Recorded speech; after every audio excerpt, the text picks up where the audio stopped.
And just to give you an idea of how powerful these storms were, take a look at this tree in the front yard of the Christoph's residence. They tell us that it's more than 100 years old. Sergeant Smith says people on motorcycles made up 1/3 of all people killed on Ohio roads this Labor Day weekend. As you mentioned, Cabot, this heat can be deadly for all people, but especially the little ones in your family. Take a look at this thermometer. It reads about 96 degrees outside of the car. Now we're going to open up the car door, and the other thermometer has been sitting in this car for quite some time. And you can see right next to the baby seat, that temperature is reading at about 111 degrees. As this simulator clearly demonstrates, the combination of speed, poor visibility, and slick roads can be a dangerous mix. What are they most excited for, Paul? They are most excited just about the Buckeyes National Championship hopes for this year, and the big sellers on jerseys, mostly what we're seeing are Laurinaitis and Beanie Wells, but there are some Terrell Pryor #2 jerseys as well. It's now 12:15, 15 minutes past the standard noon test time, and so far this siren has not sounded or made a move. Take a look at the Black Fork River and you can see just how powerful this river is, and that is the source of the flooding that overtook this town this morning.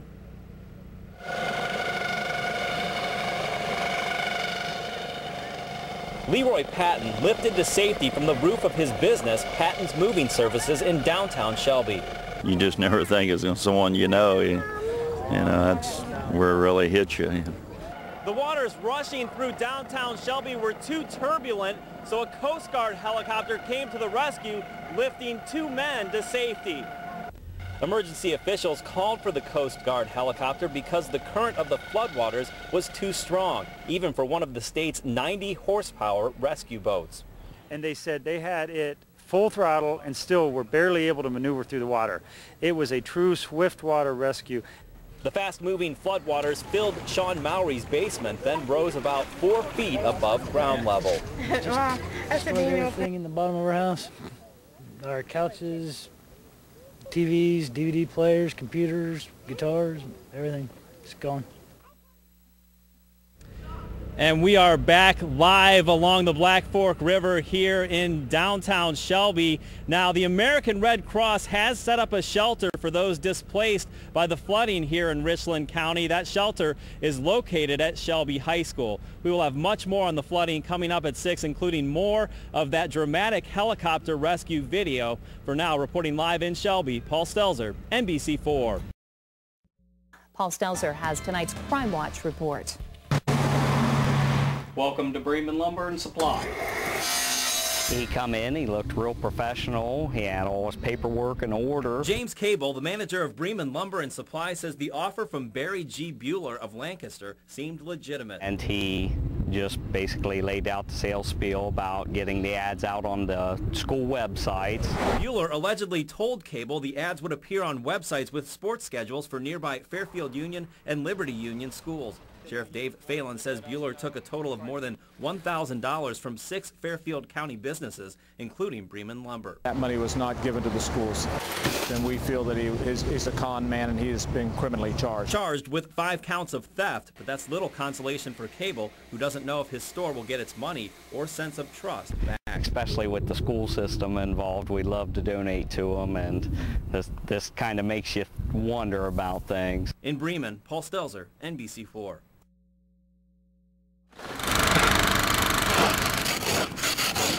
The sounds of winter, one day after a record snowfall in central Ohio. It's unbelievable. Andy Murphy bundled up and shoveled a path for his snow-covered SUV. Get snow pants on, boots. That's all you need. Just take your time. Don't overexert yourself. Honey, Libby, and Kobo went for a walk through German Village with Sherry Hubbard, who's already thinking about Monday. My commute is really short. I work right downtown. I'm hoping that the COTA buses will be running. COTA buses will run on Monday, but this one got stuck near Schiller Park. After walking from his house to the curb, Joe Haller dug out his car again. I've shoveled 4 times in the last 2 days, so you know, you just get used to it and deal with it. As many as 25,000 Columbus City school students walk to school each day. With that in mind, the city is urging residents and business owners to clear their sidewalks. David English cleared the snow near Siebert Elementary. It's awfully important as far as the kids that walk to school, and you have kids that stand around here waiting on the buses, so that'll keep them out of the street. John Bailey and big brother Justin charged $10 a house to shovel. The brothers had mixed feelings when asked whether they want to make more money or go to class on Monday. Shovel? I'd rather go to school. Try to get your education, sir. Yes, you do, but you should also take time to enjoy the snow. In Columbus, Paul Stelzer, NBC4. But if you try to get information about bus routes by calling the district's new transportation hotline, you could get stuck in telephone traffic. A familiar sound for hundreds of Columbus City Schools parents who called the district's transportation line to ask about bus routes and request new bus stops. Completely busy. You can't get through to the bus line, the transportation line, the Columbus district line. That's why I have to come up here personally. Rhoda Smith and other parents came to the Columbus City Schools Transportation Center because they couldn't get through on the phone. We are currently experiencing high call volume.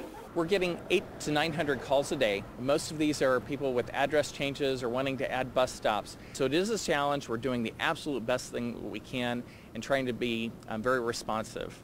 NBC4 put that responsiveness to a test. After getting a busy signal on the first 18 calls, I got through on the 19th call, but then was on hold for more than a half hour listening to a recorded message. Please remain on the line for the next available representative. I hung up after more than 32 minutes on hold. School spokesperson Jeff Warner says 10 people are handling the hundreds of calls that actually get through. Was there forecasting as to how many calls you would be getting, and should there have been more people answering the phone? Really, this is the optimum number. The difficulty we're having is the people that are waiting to the last minute. Those calls take longer. Warner says plans for improving responsiveness in the future include letting people know earlier in the spring that the line actually exists and encouraging people to call throughout the summer rather than waiting until the last week before school. That line is open from 6 in the morning until 9 at night. For the number, you can log on to NBC4i.com, keyword news. Reporting live, Paul Stelzer, NBC4. Well, Tom and Shaniqua, the sports section headline says it all. Twice as nice. One day after the Mud Hens locked up their second straight Governor's Cup title, Toledo baseball fans took time to show off their Mud Hens pride. Governor's Cup champs again. On the day after the Hens' big win, two young fans walked across the diamond at an empty Fifth Third field and reminisced about the Hens' back-to-back titles. It's really hard to take championships like twice in a row because, you know, you got everyone coming after you on the second time around. To go into the playoffs as an underdog and to come out on top, it's pretty difficult. And especially after everyone's expecting a good team because you won it last year. I just think they did a really good job. The gates to Fifth Third Field are now locked and the stadium is quiet, but with two Governor's Cup championships in the bag, Mud Hens fans have plenty to savor between now and opening day 2007. To have a great season all year long and then to be able to finish it off with a championship. And so it's good to see them win, and like I said, it keeps people interested. Hens fan Lou Ramirez watched as his 6-year-old son Tucker took batting practice today in Maumee. Tucker also has dreams of winning the Governor's Cup someday. Are you hoping to one day be a Mud Hen?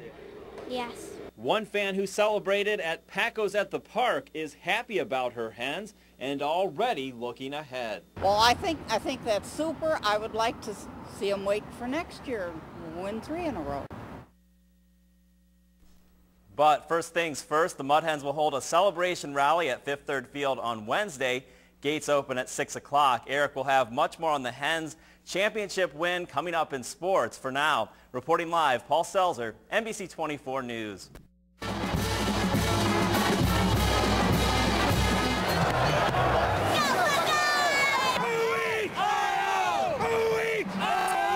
It's one of the greatest experiences that we've got out there, but it's something I look forward to every year, and it's kind of the accumulation of the season. It's to build up to the bowl game. For the third straight year, Beanie Wells lit up the Wolverines for a long touchdown sprint. Ohio State fans hope to see number 28 back in 2009 for one more run at Big Blue. He always has a good game against them. That's why he's coming back next year. The Buckeyes heated up as the game went along, while fans in the stands did everything they could to stay warm. I've got long underwear on and gloves and boots and and everything.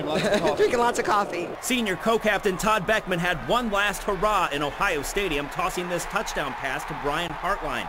Buckeyes win 42-7, their 5th straight victory over Michigan. The best feeling ever. I mean, beating Michigan is awesome. Jim Tressel knows how to beat Michigan, plain and simple. Same thing every year. In Columbus, Paul Stelzer.